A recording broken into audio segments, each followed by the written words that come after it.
অন্যদিকে মমতা বন্দ্যোপাধ্যায় বলছেন এই যে এত নাম বাদ তার জবাব দেবে মানুষ।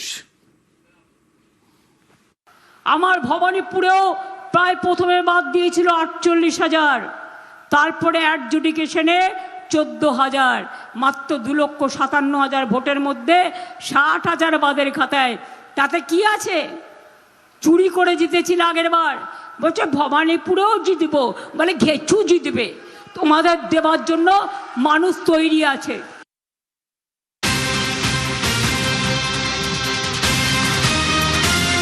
ছবি দেখা যাক, শুভেন্দু অধিকারী প্রচার করছেন এবারে হাই ভোল্টেজ কেন্দ্র, এবার ভোটের ভর কেন্দ্র বলা হচ্ছে ভবানীপুর। সেই ভবানীপুরে প্রচার জনসংযোগ শুভেন্দু অধিকারী।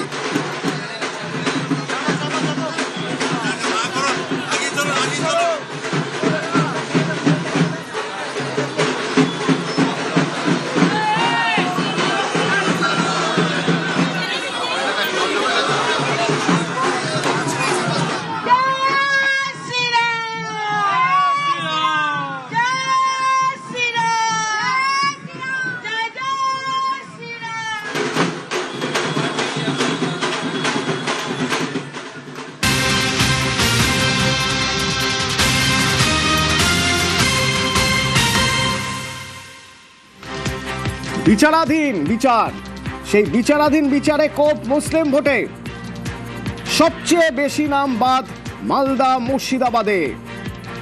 যে নামগুলো বিচারাধীন ছিল সেই নামের মধ্যে থেকে সবচেয়ে বেশি নাম বাদ গিয়েছে মালদা আর মুর্শিদাবাদে। সোমরাজ আছে আমার সঙ্গে। সোমরাজ, এই মালদা এবং মুর্শিদাবাদে আমরা যদি দেখি কত নাম বাদ পড়লো?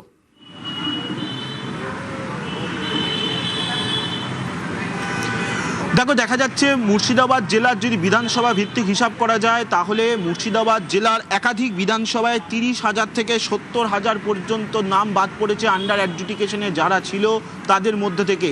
মুর্শিদাবাদ জেলার শামসেরগঞ্জ বিধানসভায় সবথেকে বেশি নাম বাদ পড়লো আন্ডার অ্যাডজুডিকেশনে থাকা ভোটারদের মধ্যে থেকে, এবং মুর্শিদাবাদ জেলা আন্ডার অ্যাডজুডিকেশনে যারা ছিলেন তাদের মধ্যে থেকে 74,775 জনের নাম বাদ পড়েছে। এবং এই শামসেরগঞ্জ বিধানসভার যদি সামগ্রিক যদি দেখা যায়, অর্থাৎ এসআইআর এর খসড়া তালিকা, তারপর গত 28শে ফেব্রুয়ারির তালিকা এবং আজকের আন্ডার অ্যাডজুডিকেশনের তালিকা, এই তিনটি সংখ্যা যোগ করলে 1 লক্ষ পেরিয়ে যাচ্ছে এই শামসেরগঞ্জ বিধানসভা, যেখানে 1 লক্ষেরও কাছাকাছি নাম বাদ পড়ল এই এসআইআর এর পর ভোটার তালিকা থেকে। পাশাপাশি মুর্শিদাবাদ জেলার আরও কয়েকটি বিধানসভা যেমন লালগোলা, রঘুনাথগঞ্জের মতো বিধানসভাতেও দেখা যাচ্ছে লালগোলা বিধানসভা আন্ডার অ্যাডজুডিকেশনে থাকা ভোটারদের মধ্যে থেকে 55,420 জনের নাম বাদ পড়েছে। রঘুনাথগঞ্জ বিধানসভার ক্ষেত্রে দেখা যাচ্ছে 46,100 জনেরও বেশি নাম বাদ পড়েছে। অন্যদিকে জঙ্গিপুর থেকে দেখা যাচ্ছে 36,581 জনের নাম বাদ পড়েছে। সুতি বিধানসভা থেকে 37,965 জনের নাম বাদ পড়েছে। ফারাক্কা বিধানসভা থেকে 38,222 জনের নাম বাদ পড়েছে যারা আন্ডার অ্যাডজুডিকেশনে ছিল তার মধ্যে থেকে। মুর্শিদাবাদ জেলার একাধিক কেন্দ্রে 30,000 থেকে 70,000-এরও বেশি নাম বাদ পড়েছে। অন্যদিকে মালদা জেলায় যদি দেখা যায়, মালদা জেলার বিধানসভা ভিত্তিক যদি ছবি দেখা যায়, সেখানেও দেখা যাচ্ছে কয়েকটি বিধানসভা কেন্দ্রে 20,000 থেকে 35,000 পর্যন্ত নাম বাদ পড়েছে। যেমন মালদা জেলায় রতুয়া বিধানসভা 35,573 জনের নাম বাদ পড়েছে। অন্যদিকে মোথাবাড়ি, এই মোথাবাড়ি বিধানসভায় নাম বাদ পড়ল 37,255 জনের আন্ডার অ্যাডজুডিকেশনে থাকা। তুমি দেখেছো সম্প্রতি এই মোথাবাড়িতে যেভাবে জুডিশিয়াল অফিসারদের আটকে রাখার ঘটনা ঘটেছিল, যার পরিপ্রেক্ষিতে সুপ্রিম কোর্টের নির্দেশে জাতীয় নির্বাচন কমিশন এনআইএ তদন্তের নির্দেশ দেয় এবং এনআইএর ইনভেস্টিগেশন অফিসাররা তারা তদন্ত করছে। এই মোথাবাড়ি থেকে নাম বাদ পড়েছে 37,255 জনের।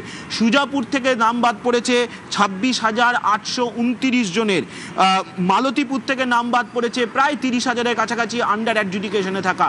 মালদা এবং মুর্শিদাবাদ জেলাতেই সবথেকে বেশি আন্ডার অ্যাডজুডিকেশন ছিল। মুর্শিদাবাদ জেলায় ছিল 11 লক্ষেরও বেশি, মালদা জেলায় ছিল 8 লক্ষেরও বেশি। এবং দেখা যাচ্ছে সেক্ষেত্রে জুডিশিয়াল অফিসাররা যত সংখ্যক অভিযোগের নিষ্পত্তি করলেন, বিধানসভা ভিত্তিক যে পরিসংখ্যান উঠে আসছে তাতে মালদা জেলার মোথাবাড়ি, অন্যদিকে মালতীপুর, রতুয়ার মতো বিধানসভাগুলি থেকে সবথেকে বেশি নাম বাদ পড়ল। মালদা এবং মুর্শিদাবাদের পাশাপাশি উত্তর দিনাজপুরের কয়েকটি বিধানসভাতেও কিন্তু নজিরবিহীনভাবে নাম বাদ পড়েছে আন্ডার অ্যাডজুডিকেশনে থাকা উত্তর দিনাজপুরের মধ্যে দেখা যাচ্ছে করণদিঘি বিধানসভায় 31,562 জনের নাম বাদ পড়েছে, গোয়ালপুকুরে দেখা যাচ্ছে 31,384 জনের নাম বাদ পড়েছে। এই যে বিধানসভাগুলির নাম বলা হচ্ছে, এই বিধানসভাগুলি বেশিরভাগই কিন্তু সংখ্যালঘু অধ্যুষিত এলাকা এবং বেশিরভাগই কিন্তু দেখা যাচ্ছে সংখ্যালঘুদের নামই বাদ পড়েছে, তেমনটাই কমিশন সূত্রে জানা যাচ্ছে। ফলত সব মিলিয়ে যে পরিসংখ্যান উঠে এলো তাতে দেখা গেল মালদা, মুর্শিদাবাদ, উত্তর দিনাজপুরের একাধিক সংখ্যালঘু অধ্যুষিত বিধানসভাতে নাম বাদ পড়েছে। যারা আন্ডার অ্যাডজুডিকেশনে ছিলেন তাদের অবশ্যই ট্রাইব্যুনালের কাছে যেতে হবে। ধন্যবাদ।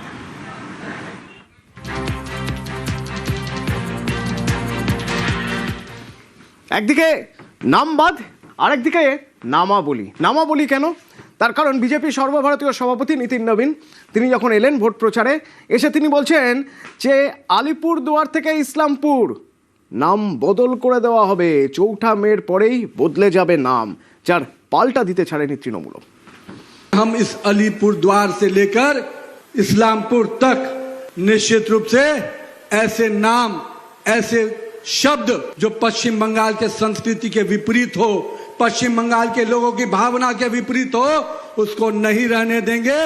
4 मई के बाद निश्चित रूप से इन नामों के परिवर्तन के साथ आपके जीवन में परिवर्तन आएगा। मित्रों, রাজাবাজার নামটা পরিবর্তন করবেন বা খিদিরপুর এই নামগুলো কি পাল্টাবেন? ভিক্টোরিয়া মেমোরিয়াল নাম পাল্টাবেন?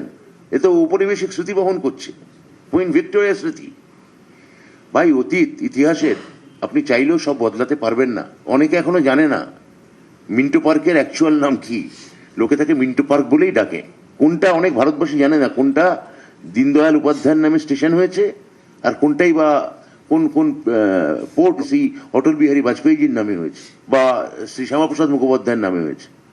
আপনি নাম পাল্টাতে পারেন, নাম পাল্টালে মানুষের চেতনাকে, মানুষের ইতিহাসকে, মানুষের এই ভারতবর্ষের এই গরিমাময় ইতিহাসকে আপনি পাল্টাতে পারবেন না।